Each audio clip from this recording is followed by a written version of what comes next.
नमस्कार सांग माने आपण माने तो समस्ते जानिछंती वर्तमान शीत ऋतु चली तो एही ऋतु रे आमे निजकु किपरि सुरक्षित रखिबा एवं सुस्थ रखिबा से विषय रे आलोचना करिबा।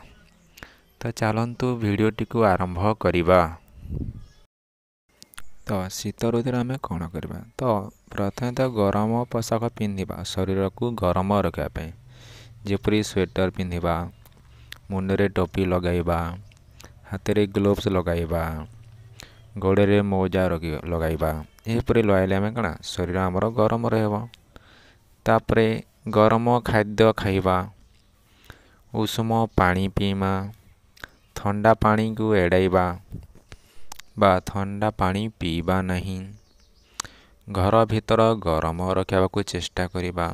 तो घर भितर एपरी परिवेश सृष्टि करबा जेपरी घर भीतर कौन गरम रहिबो अत्यधिक ठंडा जेपरी रहिबो नहीं।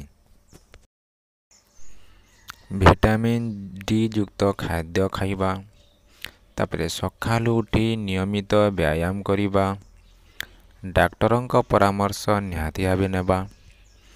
तापरे शीत ऋतु रे बहुत कुहुड़ा पाग रही है से रास्ता रे आमे जेतेले भी जीवा आसीबा करिबा जत्नर सहित यातायात करिबा।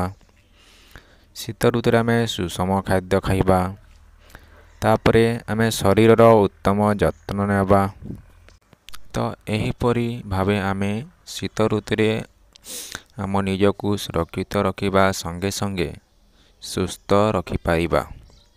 तो मोर प्रिय सांग माने शीत ऋतु रे सुस्थ रहिया पई आउ केउ उपाय आमे अवलंबन करि पारिबा कमेंट लिखि निश्चय जणाइबे एवं वीडियोटी भल लागिले लाइक करिवे एवं चैनल टी को सब्सक्राइब कर देबे।